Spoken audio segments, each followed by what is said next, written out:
Hello friends, welcome to I exam B. मैं हूं अरुणिमा और इस वीडियो में मैं एक अच्छी खबर के साथ आपके सामने हूं। एफसीआई ने असिस्टेंट जनरल मैनेजर एजीएम के लिए नोटिफिकेशन रिलीज किया है। टोटल नंबर ऑफ वैकेंसीज, इसके पहले कि मैं नोटिफिकेशन डिटेल्स की बात करूं, कुछ इंपॉर्टेंट पॉइंट्स हैं जो जरूर मैं आपको बताना चाहूंगी। टोटल नंबर ऑफ वैकेंसीज हैं 89 फॉर 5 पोस्ट्स। इन 5 पोस्ट्स में जो फर्स्ट 3 हैं, that is general, technical and accounts. इन तीनों पोस्ट्स के लिए किसी भी एक्सपीरियंस की जरूरत नहीं है। ठीक है, इसके लिए किसी भी एक्सपीरियंस की जरूरत नहीं है। पोस्ट एजीएम का है, असिस्टेंट जनरल मैनेजर का है, लेकिन जनरल, टेक्निकल एंड अकाउंट्स के लिए किसी भी एक्सपीरियंस की आवश्यकता नहीं है। लॉ एंड मेडिकल ऑफिसर के लिए एक्सपीरियंस की आवश्यकता है। लेकिन अच्छी बात यह है कि ये 3 पोस्ट जिनके लिए एक्सपीरियंस की आवश्यकता नहीं है, आउट ऑफ 89 79 पोस्ट यहीं पे हैं। जनरल जनरल स्ट्रीम के लिए 30 पोस्ट हैं और आपका लॉ के लिए 8 है और मेडिकल ऑफिसर के लिए 2 पोस्ट हैं। तो मेरे ख्याल से काफी अच्छी अपॉर्चुनिटी है आपके लिए। जिनके पास एक्सपीरियंस नहीं है वो भी एलिजिबल हैं। अभी हम एलिजिबिलिटी क्राइटेरिया देखेंगे। दूसरी बात यह है कि जो सिलेबस है वो काफी कुछ सिमिलर है बैंकिंग एग्जाम से। अगर आप आरबीआई से भी, नबार्ड और बैंकिंग एग्जाम्स की तैयारी कर रहे हैं तो काफी कुछ सिलेबस आपका वहीं से निकल के आ जाएगा। कुछ चीजें आगे पढ़नी पड़ेंगी। और एक और इम्पॉर्टेंट बात, नेगेटिव मार्किंग नहीं है, जो कि ज्यादातर एग्जाम्स में होते हैं। एक्चुअली लगभग लगभग सारे ही एग्जाम्स में होते हैं, यहाँ पे नेगेटिव मार्किंग नहीं है। सो ये कुछ इंपॉर्टेंट पॉइंट्स थे। अब आते हैं हम नोटिफिकेशन डिटेल्स की ओर। तो आप स्क्रीन पे देख पा रहे होंगे, AGM general administration total 30 post हैं। Technical, AGM technical total 27 post हैं। एजीएम अकाउंट्स 22 पोस्ट हैं। एजीएम लॉ 8 पोस्ट हैं एंड मेडिकल ऑफिसर 2 है, total 89। Okay, now let us quickly see the qualification and experience required. Cutoff date is 1st January 2021. So this is an important date. AGM General Administration, post code A. Here, post graduation degree or equivalent from a recognized university or institutes recognized by central government or body authorized by it. Minimum 55% marks. तो पहला criteria ये है कि आपके पास post graduate degree होनी चाहिए, minimum 55% marks होना चाहिए, या और यहाँ पे लिखा है या एसीए और एआईसीडब्ल्यूए और एसीएस, और बैचलर्स डिग्री इन लॉ और 5 years integrated course in law from recognised university with minimum 55% marks. इन तीनों में कोई भी एक है तो आप एलिजिबल है। ठीक है, और अगर एससी एसटी पीडब्ल्यूबीडी कैंडिडेट्स हैं तो उनका जो मिनिमम क्राइटेरिया है परसेंटेज का, that would be 50%, not 55%। Clear है?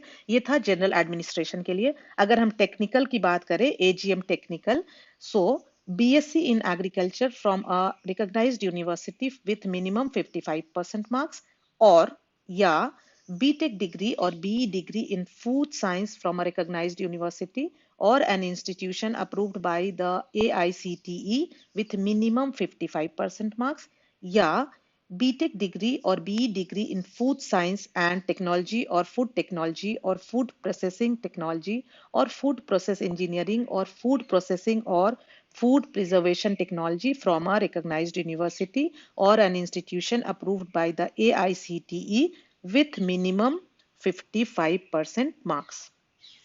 ओके, या ये आप ध्यान दें कि यहाँ पे और है, तो इनमें से कोई भी एक होना चाहिए।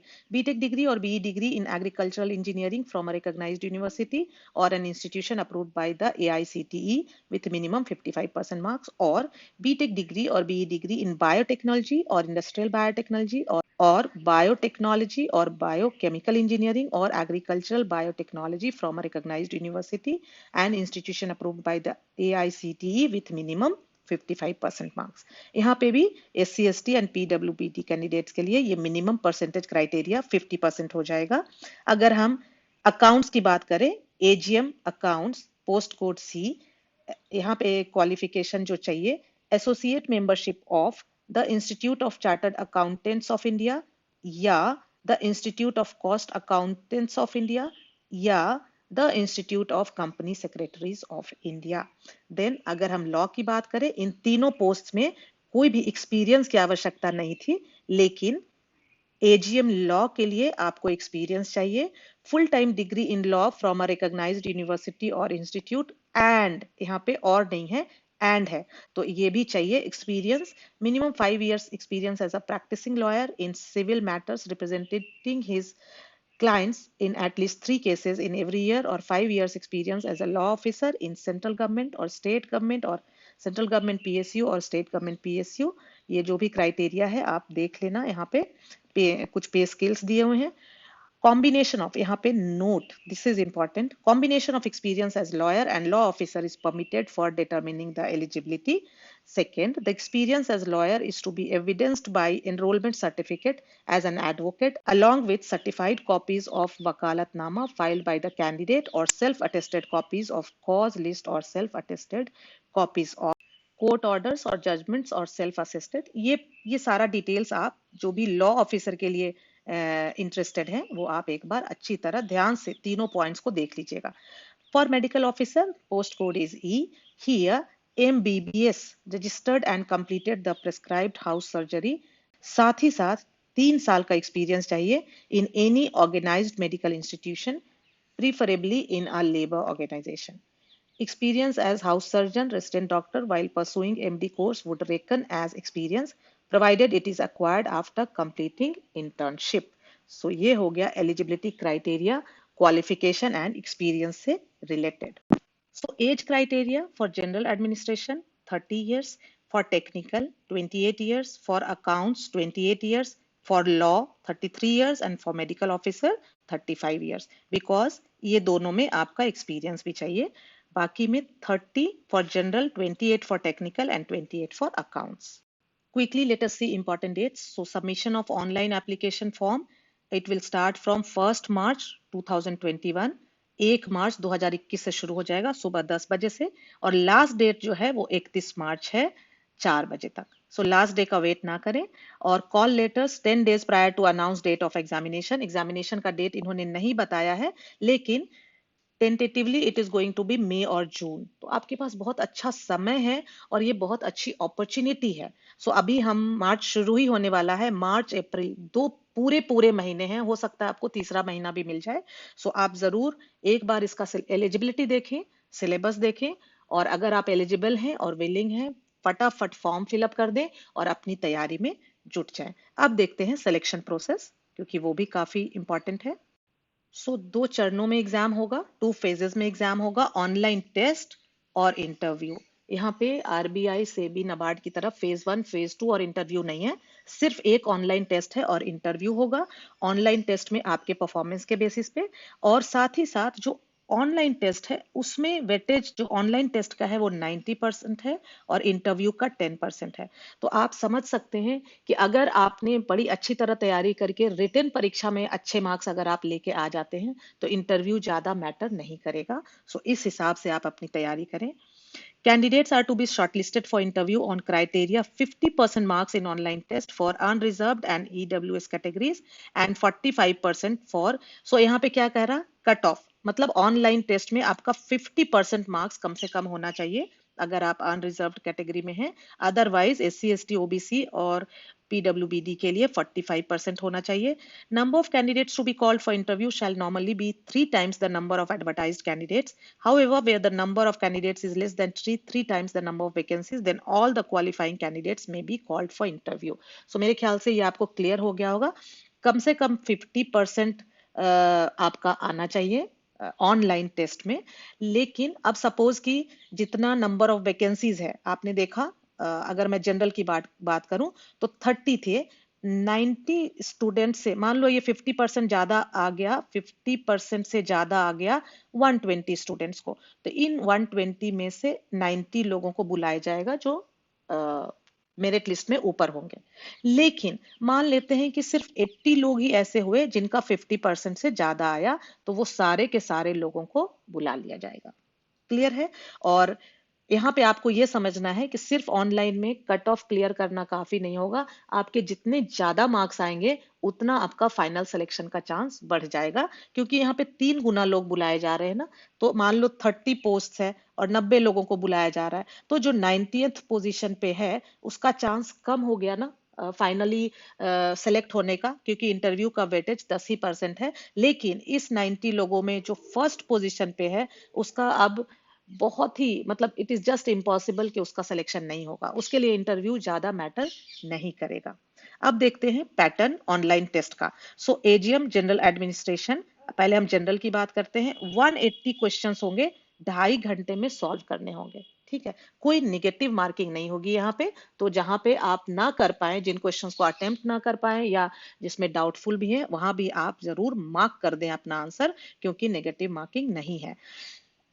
रीजनिंग 4 सब्जेक्ट के होंगे। अब पहला जो 45 क्वेश्चन होगा, पहला सेक्शन, उसमें रीजनिंग भी होगा, data analysis and numerical ability भी होगा। तो एक तरह से रीजनिंग और क्वांट का जो अलग अलग आपका पेपर होता है वो एक साथ ही हो जाएगा, 45 questions, right. Then general awareness and current affairs, जैसे कि बाकी एग्जाम्स में होता है, 45 क्वेश्चंस। सो इन दोनों के लिए तो आपको कुछ भी अलग से तैयारी नहीं करनी पड़ेगी अगर आप बैंकिंग एग्जाम्स की प्रिपरेशन कर रहे हैं। देन मैनेजमेंट एंड एथिक्स, अगर आरबीआई की प्रिपरेशन कर रहे हैं तो यहाँ पे भी आपको अलग से कुछ नहीं करना पड़ेगा, 45 questions. And then agriculture economy and computer awareness, अगर आप नाबार्ड की प्रिपरेशन कर रहे हैं तो यहाँ पे भी आपको कुछ अलग से करना नहीं पड़ेगा। सो अगर आप आरबीआई नाबार्ड की तैयारी कर रहे हो तो आपको नया कुछ नहीं पढ़ना पड़ेगा, सिर्फ आपका पैटर्न बदल गया है, तो अकॉर्डिंगली आपको उस समय मॉक टेस्ट लिखेंगे तो आपको आइडिया लग जाएगा। तो मुझे नहीं लगता कि इसमें कुछ भी मुश्किल है। अगर एजीएम टेक्निकल या अकाउंट्स या लॉ या मेडिकल ऑफिसर, ये BCDE चारों पोस्ट कोड्स के लिए पैटर्न जो है सेम है। 180 क्वेश्चंस होंगे, जिसमें से reasoning, data analysis, numerical ability 30 questions, general awareness, current affairs 30 questions, management and ethics 30 questions, and agricultural economy, computer awareness 30 questions. So आप देख रहे हैं कि सारा कुछ सेम ही है जो जनरल में था। लेकिन यहाँ पे एक और पेपर होगा रेलेवेंट डिसिप्लिन का, मतलब अगर टेक्निकल है तो टेक्निकल वाला हो जाएगा, सिलेबस अलग है, अकाउंट्स का सिलेबस अलग है, लॉ का अलग है, मेडिकल ऑफिसर का अलग है, और उससे 60 क्वेश्चंस आएंगे। अब जनरल में आपने देखा था 180 क्वेश्चंस थे, हर क्वेश्चन कैरी कर रहा था 1 मार्क। लेकिन यहाँ पे एक्चुअली ये जो जनरल एप्टीट्यूड है ये हाफ मार्क का होगा ईच क्वेश्चन, और जो ये 60 क्वेश्चंस है रेलेवेंट डिसिप्लिन वाला, ये 2 मार्क्स का होगा। सो ये यहाँ पे फर्क हो गया, इस बात को आपको ध्यान रखना है। यहाँ पे ये डिटेल दिया हुआ है, no negative marking, general aptitude 180 questions, 1 mark each. BCDE post, ये सारे पोस्ट कोड्स में जनरल एप्टीट्यूड 120 क्वेश्चंस होंगे, 0.5 मार्क्स, मतलब जनरल एप्टीट्यूड के 60 मार्क्स के क्वेश्चंस हो गए। और टेक्निकल डिसिप्लिन में 60 क्वेश्चंस होंगे लेकिन 2 मार्क्स ईच, तो 120 मार्क्स के हो गए। I hope it is clear. इसके बाद सिलेबस आप देख लेना एक बार, आपका जो भी स्ट्रीम होगा सिलेबस दिया हुआ है। And after that interview and document verification. यहाँ पे जब आपका सिलेक्शन हो जाएगा तो इंटरव्यू के पहले वो सारे डॉक्यूमेंट वेरीफाई करेंगे जो भी आपने क्वालिफिकेशन या एक्सपीरियंस बताया है। एक और इंपॉर्टेंट इंस्ट्रक्शन इन्होंने यहाँ पे लिखा है कि a candidate can apply only for any one of the post ABCD and E। तो किसी भी, सिर्फ आप एक ही पोस्ट के लिए अप्लाई कर सकते हैं, उससे ज्यादा नहीं। अब जो फीस है एप्लीकेशन फॉर्म फिलअप करने की, 1000 रुपीज है। लेकिन SC ST PWBD and women candidates, इनके लिए ये एग्जेम्प्टेड है, इनके लिए कोई भी एप्लीकेशन फी नहीं है, वो बिना किसी फीस के सिर्फ उन्हें एप्लीकेशन फॉर्म भरना है। अदरवाइज इनको छोड़ करके SC ST PWBD and women candidates को छोड़ करके बाकी सब लोगों को 1000 रुपीज एप्लीकेशन फीस पे करना होगा जब वो एप्लीकेशन फिलअप करेंगे। मेरे ख्याल से आप सभी को मालूम है कि iExamB पे सारे मॉक टेस्ट अवेलेबल हैं फ्री ऑफ कॉस्ट। सो इस एग्जाम के लिए भी 2-3 दिनों के अंदर आपको मॉक टेस्ट मिल जाएंगे iExamB वेबसाइट पे। दूसरी चीज, अगर अपनी प्रिपरेशन में आप iExamB की गाइडेंस चाहते हैं, बिकॉज iExamB में if you want any guidance, तो आई कैन अश्योर यू कि iExamB पे जिस तरह की फैकल्टी हैं, most of us are ex bankers. दूसरी चीज इंपॉर्टेंट ये है कि एट प्रेजेंट ये सारे लोग सिर्फ और सिर्फ iExamB में काम कर रहे हैं। सो इस तरह की गाइडेंस आपको मुश्किल है, किसी एक प्लेटफॉर्म पे हर सब्जेक्ट्स एक्सपर्ट्स एक साथ मिलना मुश्किल है। सो अगर आप गाइडेंस चाहते हैं, जरूर आप हमारे iExamB के कोर्सेज के लिए एनरोल करें। It will take 2-3 days to launch the course, but very soon we are going to launch our courses for this examination. So thank you friends, thanks for watching.